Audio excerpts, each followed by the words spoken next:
तो दोस्तों एक बार फिर स्वागत है आपका हमारे चैनल। इस वीडियो में हम सवाल आपके जवाब मेरे ऐसे हमारी सीरीज रहेगी, पूरा वीडियो रहेगा। हम बात करने वाले हैं आज यूपी आर्मी TG2 डीवी के बाद जितनी प्रॉब्लम आ रही है उसके बारे में और फाइनल कट ऑफ के बारे में। ठीक है, तो चलिए हम वीडियो को शुरू करते हैं। वीडियो शुरू करने से पहले फ्रेंड्स, यदि आप नए हैं तो प्लीज़ मेरे चैनल को सब्सक्राइब कर दीजिए, ठीक है, और बेल आइकन को प्रेस कर दीजिए। ठीक, चलिए। तो बहुत सारे कमेंट्स आए थे, जैसे मुझे ये बताओ कि डीवी के बाद कितना कट ऑफ इंक्रीज हो सकता है। साजिद खान ने पूछा है। उसके बाद शिव शंकर ने भी पूछा है, मेरा रॉ मार्क्स इतना है। और भी सारे कट ऑफ है। राजेंद्र कुमार का भी कट ऑफ मैसेज है। अंकित गुप्ता, सतीश कुमार, रंजीत श्रीवास और बिमलकर और बहुत सारे लोगों का कमेंट्स आए हैं। इन सारे कमेंट्स को हम लोग 1 बाय 1 देखेंगे। ठीक है, तो चलिए हम शुरू करते हैं इस वीडियो को। तो कट ऑफ से रिलेटेड सबसे पहले बात कर लेते हैं कि कट ऑफ कितना इंक्रीज होता है। ठीक है मेरे दोस्त, एक बात हमेशा याद रखना कि जब भी आपके पास कई सारे शिफ्टों में पेपर होता है, ठीक है, तो ये निश्चित रूप से हर एक शिफ्ट एक जैसा नहीं होता। कोई शिफ्ट इजी बन जाता है, कोई शिफ्ट मॉडरेट बन जाता है और कोई शिफ्ट बिल्कुल से हार्ड बन जाता है। अब ये पॉइंट बनता है कि जो बेस लाइन है, क्योंकि तीनों का बेस लाइन अलग अलग होगा। डीवी का तीनों का जो बेस लाइन होगा बिल्कुल से अलग अलग होगा। ठीक है, तो मैं बात करूं डीवी और एक तरह से फाइनल रिजल्ट का। एक हमारे पास इजी शिफ्ट हो गया, एक हमारे पास हार्ड शिफ्ट हो गया, एक हमारे पास एक मॉडरेट शिफ्ट हो गया, फिर ये हमारे पास हार्ड शिफ्ट हो गया। ठीक है, 3 शिफ्ट में आज का पेपर हुआ है। 3 शिफ्ट में, तो हम लोग का भी 3 शिफ्ट में हुआ था। जो इजी शिफ्ट में है, तो जो इजी शिफ्ट में है उनके डीवी से, जो उनका जो जितने पे डीवी हुआ है उस डीवी के बेस लाइन से +3 नंबर का मार्जिन पे फाइनल सिलेक्शन हुआ। मैं अपनी बात बता रहा हूँ, क्योंकि सीटों की संख्या, डीवी करने वाले बच्चों का पार्टिसिपेशन, इन सब बातों पे फाइनल सिलेक्शन निर्भर करता है। कभी कभी होता है कि 2 लोगों का जो मेरिट होता है बिल्कुल ओवरलैप कर जाता है, बराबर रहता है, तो उनमें से दोनों में से कोई व्यक्ति यदि अप्रेंटिस किया है यूपी आर्मी से तो उनको प्राथमिकता दे दी जाती है। ऐसा भी होता है, लेकिन मैं ऑन एवरेज बात कर रहा हूँ। आप बिल्कुल फ्रेश हैं, 3 शिफ्ट में पेपर हुआ है, तो यदि बेस लाइन है डीवी हुआ है, तो इजी शिफ्ट वाले यदि उनका 3 नंबर में है, उनका 3 नंबर यदि प्लस है उनका बेस लाइन से, तो 100% उनका सिलेक्शन है। कम भी हो सकता है और थोड़ा सा ज़्यादा भी हो सकता है, लेकिन ऑन एन एवरेज इतना मान के चलिए, +-1 हो सकता है। मॉडरेट शिफ्ट की बात करें तो मॉडरेट शिफ्ट +2 नंबर, जिनका मॉडरेट है उनका यदि बेस लाइन से जहाँ पे डीवी स्टार्ट हुआ है वहाँ से 2 नंबर आगे है तो वो फाइनल सिलेक्टेड है। और मैं टफ की बात करूँ, हार्ड शिफ्ट की बात करूँ, तो वहाँ से 1.5 इतने नंबर हैं आपके पास। यदि सपोज कीजिएगा आपका यदि 150 नंबर है तो 151.5 नंबर है आपका, तो फाइनल सेलेक्ट हो जाएंगे आप। तो इस तरह से फाइनल सिलेक्शन में ज़्यादा नंबर इंक्रीज देखने का नहीं मिलता, क्योंकि आपको पता है कि हर एक 3 बच्चे में एक ही बच्चा बाहर निकलेगा। क्योंकि जो डीवी का होता है 1.5 टाइम्स में ही 1.5 टाइम्स ही डीवी होती है, मतलब 0.5 ही बाहर निकलेंगे, एक तो रहेगा ही रहेगा। तो मतलब हर एक प्रत्येक 3 बच्चों में से एक बच्चा बाहर निकलेगा। 30 बच्चों में 10 बच्चे बाहर निकलेंगे, 20 बच्चे सिलेक्ट होंगे, तो बहुत ज़्यादा अंतर नहीं होगा। क्योंकि हमने सेल का भी डीवी कराया है, बहुत सारे ऐसे जगह डीवी कराया है जहाँ पे 4 से 5 गुना बच्चे बुलाए जाते हैं। अभी यूपी SSC JEE वहाँ पे 6 गुना बच्चे बुलाए गए, आपके यहाँ 0.5 है। तो ये जो ट्रेंड है ये और कम हो सकता है। ठीक है, तो मैं यदि अपने शिफ्ट की बात करूं तो ठीक है, तो जो टफ शिफ्ट था हमारे में, टफ शिफ्ट में यदि जिसका नंबर 119 नंबर पे डीवी हुआ था, जिसका 120 समथिंग कुछ नंबर आ गया, उसका सिलेक्शन हो गया। इस तरह से मेरे वाले में फिर मेरा मॉडरेट शिफ्ट में था। जो मॉडरेट शिफ्ट आपके कहने ना कहने से नहीं बनता। मॉडरेट शिफ्ट सभी बच्चों के एवरेज, जब नॉर्मलाइजेशन होता है तो सभी बच्चों के एवरेज मार्क से तय किया जाता है कौन सा शिफ्ट एवरेज है, कौन सा शिफ्ट टफ है, कौन सा मॉडरेट है, कौन सा ईजी है। तो मेरे शिफ्ट में 1.75 कर समथिंग, मतलब 2 नंबर समथिंग बन गया था। और जो ईजी शिफ्ट था उसमें 3 से 4 नंबर का वेरिएशन मिल गया। तो अब आप खुद मूल्यांकन कर लीजिए अपना कि आप किस शिफ्ट में हैं, उस शिफ्ट में बेस लाइन से आपका कितना नंबर ज़्यादा है और कितने लोग डीवी कराए हैं। बहुत लोग डीवी नहीं कराए होंगे तो आपका भी चांस बन सकता है। तो ये रहा हमारे पास, ठीक है। तो सर ठीक है, तो ये यहाँ से हो गया हमारे पास। फाइनल कट ऑफ पे वीडियो बनाइए, ठीक है। तो फाइनल कट ऑफ पे हमने ये बातें आपको बता दिया, इसी की एवरेज में आपका फाइनल सिलेक्शन रेशियो रहता है, ठीक है। और आप यहाँ पे आएंगे, सिलेक्शन आपका हो जाएगा तो आप पूछिएगा कि नॉर्मलाइजेशन स्कोर, क्योंकि नॉर्मलाइजेशन स्कोर, और एक बात और है, सबसे बड़ी बात मैं बता रहा हूँ अभी, रैंक आईक्यू है ना, रैंक आईक्यू। तो जो रैंक आईक्यू है, यदि आपका मान लीजिए यदि 60 सीट है, 60 सीट है जनरल ओबीसी मिला के, यदि आपका जो रैंक आईक्यू पे जो रैंक है 60 सीट है, यदि आपका 50 तक है तो आपका फाइनल सिलेक्शन से कोई रोक नहीं सकता, क्योंकि 10 वही बच्चे हैं जो कि आपका रैंक आईक्यू पे चेक नहीं किए हैं। हम लोगों ने भी रैंक आईक्यू पे चेक किया था। मेरा रैंक आईक्यू पे जो रैंक था वो रैंक आया, रैंक जो शो कर रहा था वो 26 था, बढ़ के कितना हुआ मात्र फाइनल में, यहाँ पे आने के बाद आपको रैंक वो कार्ड मिलेगा तो वो कितना हो गया हमारे पास, मात्र हो गया 37। तो ज़्यादा अंतर नहीं आएगा यहाँ भी, ठीक है। तो रैंक आईक्यू पे यदि आप, रैंक आईक्यू का जो कट ऑफ है बहुत मतलब क्लोज कट ऑफ बनता है, ठीक है। अगला सवाल ये है कि डीवी के टाइम कुछ लोगों का डॉक्यूमेंट इनकम्प्लीट था, तो वो बोले, अंकित गुप्ता जी पूछ रहे हैं, बोले कि फाइनल सिलेक्शन तो हो तो जमा करना, नहीं तो कोई बात नहीं, तो क्या बिना कंप्लीट के डीवी फाइनल रिजल्ट बन सकता है? अंकित जी बिल्कुल बन सकता है, ठीक है। लेकिन जो भी आपका मान लीजिए इस तरह से आपका रोल नंबर है, एक सेकेंड, तो आपका जो फाइनल रिजल्ट है बिना डॉक्यूमेंट जमा किए, क्योंकि आपने तो वहाँ पे चले गए हैं ना, आपने मतलब फॉर्म भर दिया है कि मेरे पास महोदय ये डॉक्यूमेंट नहीं है, ये डॉक्यूमेंट नहीं है, आपने वहाँ पे अपना सूची दर्ज करा दी कि आपके पास क्या क्या नहीं है। तो जब आपके पास जैसे मान लीजिए 3, 4, 5, 6, 7 ऐसे मान लीजिए आपका रोल नंबर है, तो जब भी आपका मेरिट लिस्ट आएगा तो इस मेरिट लिस्ट पे यदि आपका फाइनल सिलेक्शन होना होगा तो हो जाएगा, डीवी रुकावट नहीं बनेगा। आपने जितना मेहनत किया है वही सबसे ज़्यादा है ना। डीवी आपका रुकावट नहीं बनेगा, डॉक्यूमेंट इनकम्प्लीट है रुकावट नहीं बनेगा, लेकिन जब आपका फाइनल रिजल्ट आएगा तो उस पर ऐसे इस तरह से स्टार लगा होगा, है ना। और स्टार के नीचे लिखा होगा कि आपकी जो ज्वाइनिंग है वो प्रतिबंधों के अधीन है। इसका मतलब ये है कि आप जब तक डॉक्यूमेंट कंप्लीट नहीं करेंगे तब तक वो स्टार आपका बना रहेगा। और फाइनल रिजल्ट आने के बाद भी आप यहाँ पे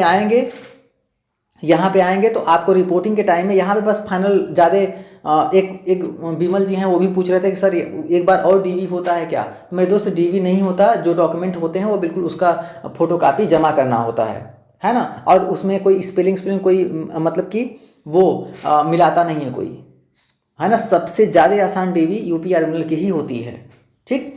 तो स्टार लगा हुआ आएगा, जब स्टार आपका सिलेक्शन हो जाएगा तो यहाँ पे आके आप जमा कर दीजिएगा। और हाँ, यदि आपको लगता है कि आपका जो बेस लाइन है डीवी के वहाँ से 1-2 नंबर ज़्यादा है तो प्लीज़ आप अपने रिजल्ट को सुधरवाने पे लग जाइए, ठीक है ना। और जो और भी डॉक्यूमेंट है उसको बनवाने के लिए आप बिल्कुल से तैयार रहिए, बनवाते रहिए, ठीक। तो आपका आई होप कि अंकित जी आपका पॉइंट क्लियर हो गया होगा कि बिना कंप्लीट डॉक्यूमेंट के भी आपका फाइनल रिजल्ट आ जाएगा, कोई रोक नहीं सकता, ठीक है। लेकिन आप जॉब में बने रहेंगे, यहाँ पे आने के बाद भी आपसे एक फॉर्म भरा जाएगा, यदि आपके पास कोई डॉक्यूमेंट नहीं है तो आपको टाइम देना पड़ेगा, महोदय हम इतने हफ्ते के अंदर अपना फॉर्म, अपना जो डॉक्यूमेंट है कंप्लीट कर दूंगा। आपकी ज्वाइनिंग शुरू है, चल रही है, ठीक है। आगे चलते हैं, ठीक है। तो सतीश जी मैंने भी आपको बता दिया कि यदि आपका जो कट ऑफ लाइन है आप देख लीजिएगा एक बार, ठीक है ना, कि आपके जो शिफ्ट में है एससी का कट ऑफ से कितने आप हाई हैं, 1-2 नंबर ज़्यादा हैं, प्लीज़ आप बिल्कुल सेफ जोन में हैं, चिंता बिल्कुल ना करें। सर अच्छा, रणजी श्रीनिवास जी आपने पूछा सर TG2 फिटर डीवी से पहले कट ऑफ और फाइनल रिजल्ट कट ऑफ के बीच में कितना अंतर होता है। हमने रंजीत जी हमने बता दिया है ठीक है ना। यदि हम आपके पास ईजी शिफ्ट है तो ईजी शिफ्ट में मतलब कि लगभग 2 से 3 नंबर का यदि आपके पास मार्जिन है तो आप फाइनल सेलेक्टेड हैं, है ना। और मॉडरेट शिफ्ट की बात करें तो 2 नंबर कम से कम, है ना। और हार्ड शिफ्ट है तो कम से कम मतलब कि 1.75 नंबर या 1.5 नंबर आपके पास मार्जिन होना चाहिए, ठीक है। और and sir thank you so much, very good, बहुत बहुत धन्यवाद, आपका दिल से आभार, ठीक है ना। आपने इतना विश किया, अभिवादन किया, मेरे काम को आपने सराहा। ठीक, आगे चलते हैं। सर इसका डॉक्यूमेंट वेरिफिकेशन एक बार फिर से ईटीआई में होगा जब ज्वाइनिंग लेटर आएगा। मेरे दोस्त, डॉक्यूमेंट वेरिफिकेशन यूपी आरबीएल का ईटीआई में नहीं होगा, ठीक है। और जब आपकी ज्वाइनिंग होगी तो ज्वाइनिंग के बाद आपको पोस्ट अलॉट होगा, जैसे ओबरा, अनपरा, परीक्षा झांसी, हरदुआगंज। आपको जहाँ पोस्टिंग मिलेगी आप वहाँ पे जाएंगे और वहाँ पे जाने के बाद में आप उस डिवीज़न, जिस डिवीज़न में आपकी पोस्टिंग होगी, आप वहाँ पे सारे डॉक्यूमेंट्स अपने जमा कर देंगे, ठीक है ना। तो ईटीआई में ईटीआई में डीवी नहीं होगा, ठीक। ईटीआई में डीवी आपका नहीं होगा। ईटीआई मतलब इलेक्ट्रिकल ट्रेनिंग इंस्टीट्यूट, ठीक। और हाँ, बहुत लोग ये भी पूछ रहे थे विमल जी, आप ही का कमेंट था या किसका कमेंट था मुझे याद नहीं है। सब लोग को लगता है कि उनका जो ट्रेनिंग है वो ईटीआई में होगा। ईटीआई में नहीं होगा मेरे दोस्त, वो टीटीआई में होगा, है ना, thermal training institute. Thermal training institute में आपकी ट्रेनिंग होगी और ये रहता कहाँ पे है, ओबरा में, हमारे यहाँ, ठीक। आप देख सकते हैं, ठीक। ये देखिए टीटीआई में हम लोग का ये पिक है, जब हम लोग का जो बैच आया था सारे जेई बैच, तो ये टीटीआई का ये पिक है, ठीक है। ये देखिए यहाँ पे देखिए तापी प्रशिक्षण संस्थान मतलब टीटीआई हिंदी में लिखा है यहाँ पे, उत्तर प्रदेश राज्य विद्युत उत्पादन निगम लिमिटेड मतलब UPRBUNL, ठीक है।